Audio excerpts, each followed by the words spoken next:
Hey, so it's Jacob Wynn again, co-president of DECA. Thomas Connolly, also co-president of DECA. So today the topic of our video was networking. So the first thing I want to talk about is us actually reaching out to other DECA organizations, because since we're such a fledgling DECA chapter, we didn't really know too much about what we were doing. So we wanted to reach out to other schools to see how they kind of organize their chapter. So I first reached out through my cousin to Grapevine DECA. I got her phone number through him, and then we started talking, and I started asking her like just some simple questions about like things of what we were doing, like the food drive. I asked her, like, oh, how did you organize your food drive, and how did you do this, how did you do that, right? And we just like, started exchanging ideas, and then eventually this led to a meeting at the Keller Public Library where me and a handful of officers all sat down with her and her vice president Divya, and we all just talked about competitions, like what can we expect with competitions, because we didn't know too much about it, and we learned that it's mostly during the winter season, and there's actually a mock competition that's hosted by your district in the prior months. So that's one thing we learned, and we learned to also reach out to our district officers, and to kind of learn more about what we need to do as a chapter to meet the requirements of DECA. And we also learned about how they kind of made money. So a huge shock to us, like they actually make like tens of thousands of dollars in fundraising every year. And one of the things they did was like snap raise, where they go out and pretty much solicit for donations from local businesses. And they even got like a sponsorship from the Chevrolet dealer near them. And they even got to borrow some of their cars to host a sit-in movie theater. So that was like a big eye-opener about like kind of the potential of DECA and what we can actually do for ourselves as a club, especially with us being located in Westlake. We have a lot of affluent people in our community and a lot of affluent businesses, so that's definitely something we're looking at for the future. Yeah, so another big, like, pivotal networking, I guess, opportunity that we had was with ENG Insights. So basically, this came about when we made our officer of career development, Sajan Patel. We were just kind of having a conversation with him. We announced to our own club, basically saying, hey, if anyone has anyone that is willing to come in for a guest speaker, or we also were talking about the advisory board at that point. And then Jacob and I had a conversation with Sajan, who has family members and connections of people in New York that are working in banking industry and stuff like that. So then we got basically it's this company called ENG Insights, which is ran by Prati Chudasama, who's related to him, and is Prati's wife, Christina. So basically ENG Insights is literally it's a networking company. So they connect different businesses with professionals, and then that way they can give each other advice and anything like that. So we were actually able to have a meeting with them over Zoom, and then we basically created a template, a blueprint for what we wanted to happen as far as guest speakers goes, and then we actually successfully had them come and talk, and they gave a presentation, and then from there they actually knew, because we first gave them our goals for the guest speaking. So we wanted them to talk about marketing, and then give us kind of just a brief what they do, what some of their customers do, and then also something they gave us a little bit of stuff about stocks and stuff like that, and how we can get into the market. And then from there they actually had Tom Askey come and talk. Who is he? Tom Askey is he's someone that manages $1 billion, it's $25 billion portfolio. Something like that, yeah. Something massive. All Springs investment. Yeah, something massive. So he manages that portfolio, and he actually worked with ENG Insights. So we were able to secure him in that same guest speaking seminar, basically. And he basically told us what he does, and then our club members were able to basically ask him any questions that they have. I like about that stocks. a lot, yeah. So any time that you can have somewhere a professional come on guest speaking, and you can have those intertwined into the same meeting, or you can have a separate meeting, because there's always going to be people that are kind of confused about certain things, or maybe they just have questions, they're interested, and having someone professional, because as presidents, obviously you are on pretty much the same level as them. Obviously, Jacob and I are good at business class, but we're not professionals. We don't know that much. So having someone come on and answer those questions is like vital to like kind of the learning development and the curriculum that you want to push forward within the club. Definitely. And another like crucial thing that we definitely loved is how we also kind of try to connect with parents of our officers. So one of our best officers, Andy Huang, he's our vice president of leadership right now. We connected with his dad, who runs his own company and nonprofit, and he gave us like abundance of like advice. Like he helped us so much. So we like met with him a couple times, and he especially wanted us to succeed, right? Because his son was an officer, and he wanted our organization to succeed because of that. So he gave us a lot of advice about how to run DECA as like a business and how to like kind of brand ourselves and kind of build our club up from zero, pretty much. Because like this has never been kind of done before at Westlake. This is a brand new club at Westlake, right? And he really articulated what our goals should be as like presidents about, since we're juniors right now and we're going to graduate in the next year, what should we be doing to kind of make ourselves look better to college admissions, you know what I mean, right? And from there, he gave us the amazing idea of a advisory board or a board of advisors, which is actually kind of, I think, unique to our DECA. I haven't heard of any other DECA chapter that has a board of advisors. And from there, we're going to pull in, like, parents and teachers into that to, like, kind of be more involved with our chapter and give us advice and also kind of sponsor our club and help us, fund some projects. So from there, once we made the board of advisors, right now we have Andy's dad, and then currently one of our officers, our secretary, Brett Books. Right now his dad said he was interested in joining our board of advisors. So that's just something that probably if you were making a chapter, if you're watching this video to make your own chapter, you could do, right? To try to pull in more people to try to just help you, right? And at certain points you might be thinking like we kind of got lucky. And there is an aspect to that, talking to Sachin Patel, he just happens to have relatives that literally own a networking company. Mm-hmm. And then also, talking with Andy's dad, who literally markets businesses for a career. Yeah, but he literally helps people. That's literally his company. Yeah. But at the same time, you have to take these shots. You know what I mean? Mm-hmm. Like if we didn't go and try and ask different people or make these announcements or make efforts to have these networking communications. Ask for help, you know what I mean? Yeah. Then you don't have the opportunity. There's a lot of opportunities that are totally uncovered because you don't even try. Mm-hmm. So, like, for instance, if Jacob and I, we'd never met up with that DECA organization. We never met up with Grapevine DECA. There's a whole lot of things that we'd be struggling with right now. Mm-hmm. There's a whole lot of things that we still wouldn't have any idea. If we didn't announce to the club asking anybody that had any affluent members of their family or close members of their family that could help us with guest speaking, then we would have never ran into ENG Insights. And the same thing goes with Andy's dad. So although you kind of have to take advantage of your opportunities. So being at Westlake Academy, obviously being just in Westlake, Texas, that's one of the richest per capita, cities in the entire United States. Mm-hmm. So you have to take advantage of the opportunities that you have at hand. Maybe you are at, like a more struggling community or something like that. There's still opportunities. I mean, mm-hmm. Obviously, they might be a lot different than ours, but you have to take advantage of your opportunities, and you have to kind of see, like, what you're dealt with and the cards that you're dealt with, and then you have to just make it work. You have to make it work. Yeah. You know what I mean?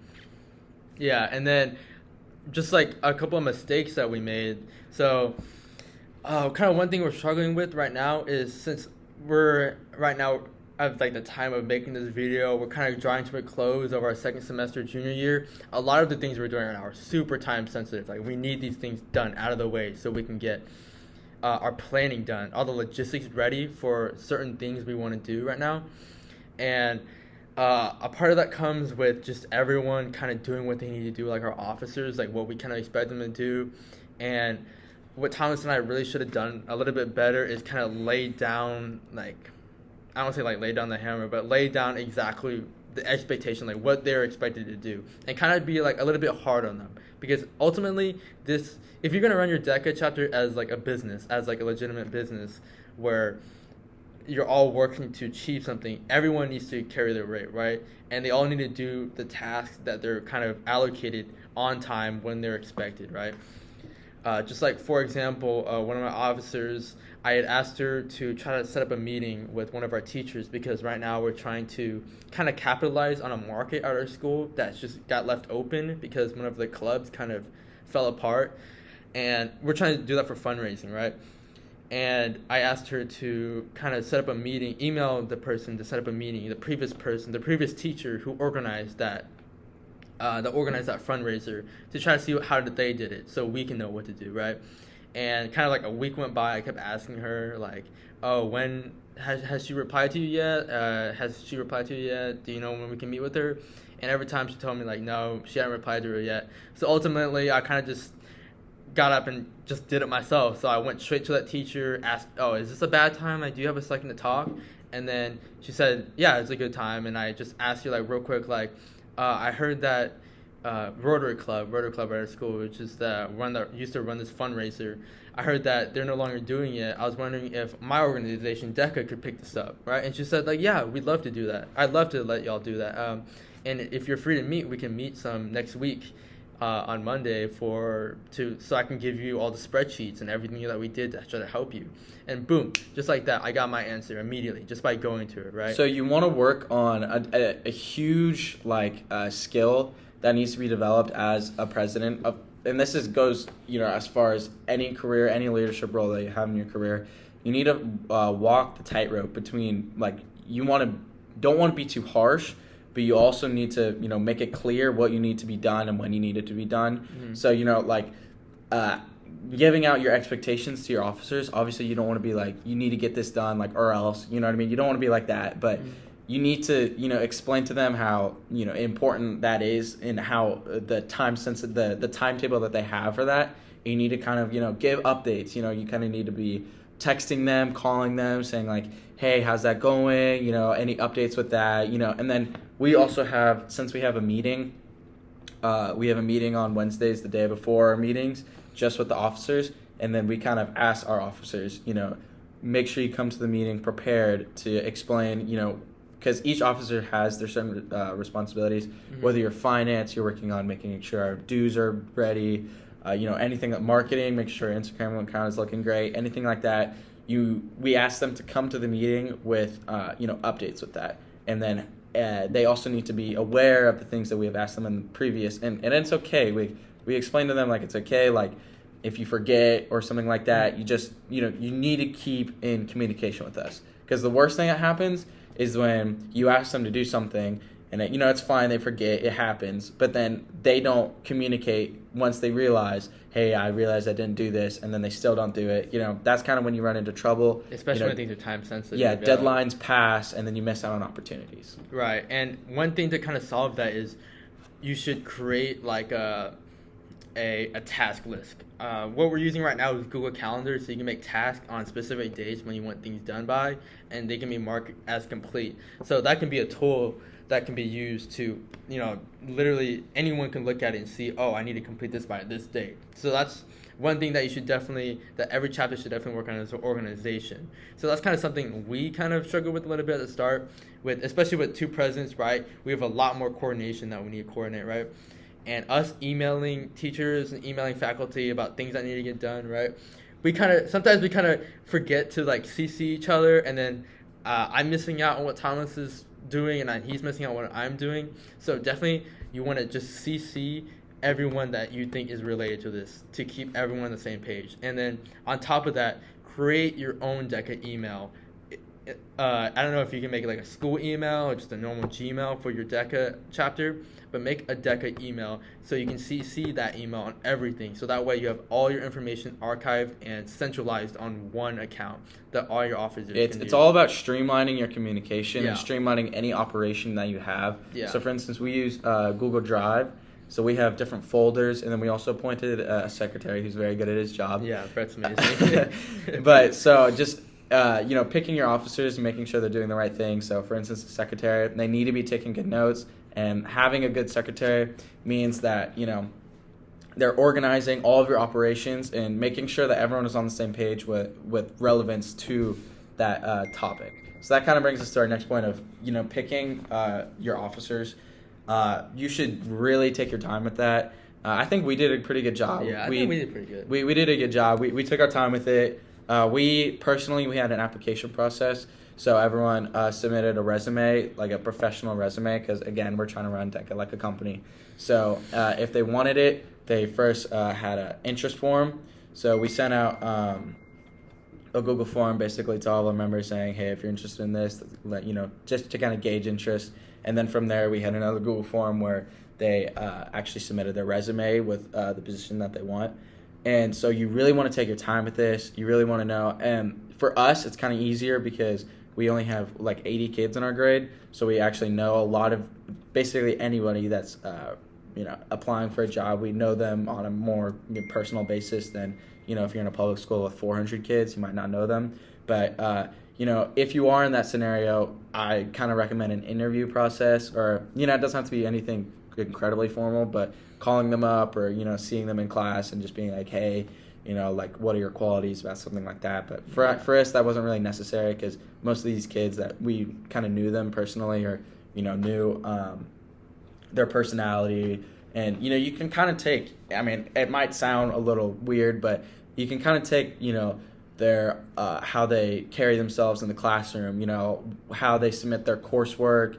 You can even look at, where do you think their grades are at? Like, what do teachers think of these people? Or just their personality. Just the personality. Because, someone, it might be, and that's kind of hard, because you might have a friend that really wants a position. Yeah, we definitely encountered that a lot. With friends asking, like, hey, I heard you were making up a DECA chapter. Can I have a position? Yeah, because, if you're outside of the club, you don't really know the operation or, for Jacob and I, we really, this is kind of our baby, this is our child that we kind of want to see grow up. So a lot of people outside of the club are just kind of saying like, oh, these are, DECA has 5 VP positions. So can I just snag one of those so I can put it on my college resume? Mm-hmm. You really, really, really want to steer away from these people because a lot of times they'll, show you like, oh, look what I can do, look what I can do, and then they'll snag that position, and then they'll fall off the face of the planet. Yeah. So you really, really want to steer away from these people. You want to pick people that you'll know will do good. You'll want to pick people that, reflections before, the application process. So just because like, oh, as soon as they applied, that all of a sudden I started noticing these things. It's more like, oh, I know that person. They, I always see them, raising their hand in class. They're always speaking up. They always submit their coursework on time. They're always working, stuff like that. Mm-hmm.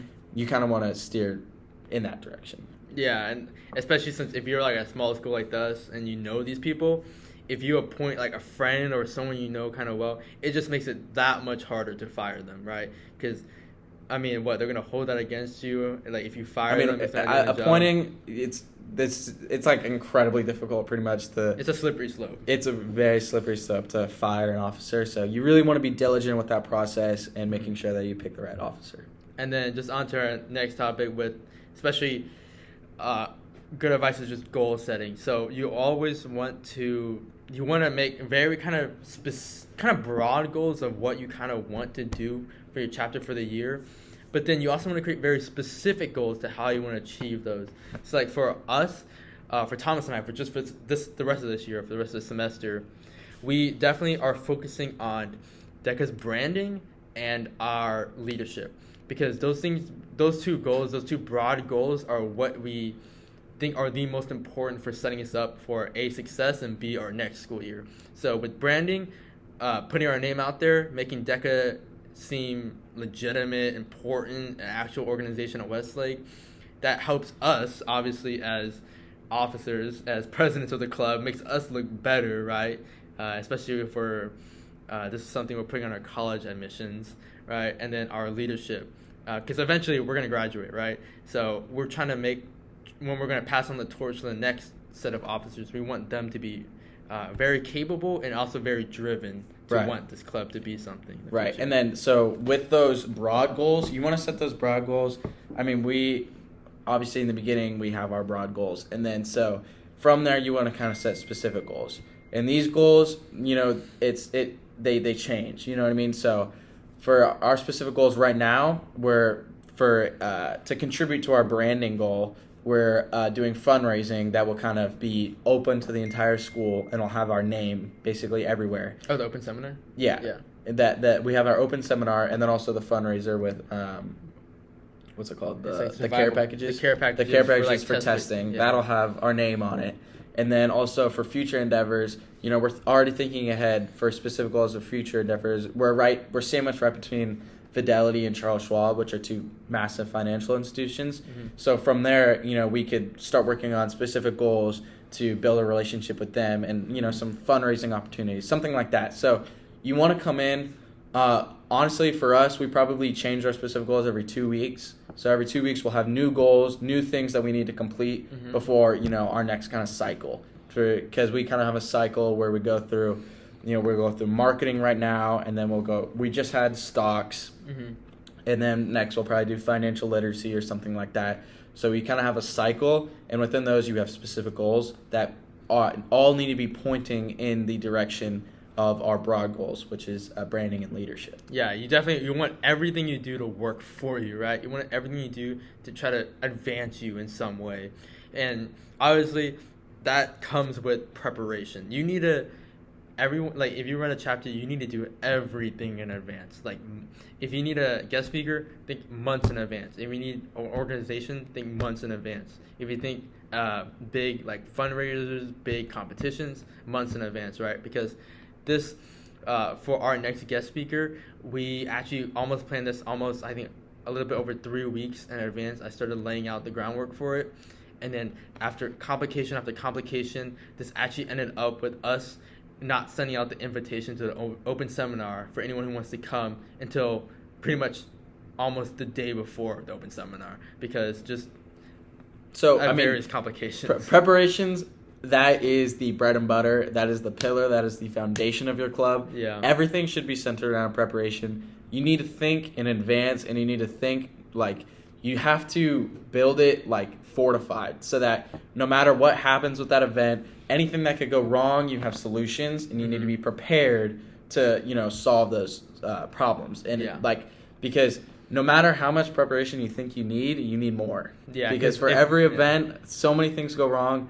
If especially with you're in a club within a school, I mean, there's so much just red tape that you have to cross, and then you have officers that you have to delegate to.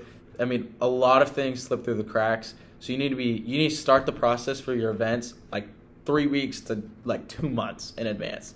I mean, you really need to, like, and then having those officer meetings, like, that is where you get down to the nitty gritty of preparing for these different events. And keeping everyone on the same page. And ultimately, like, if you don't prepare and something falls to the wayside and just crashes and burns, boom, that's a mark on your organization that you'll never be able to take back. Like, and then that is, you know, steering away from our branding goal. You're right, exactly. It makes us look bad. Yeah. But I think that's it for this video. Yeah. All right.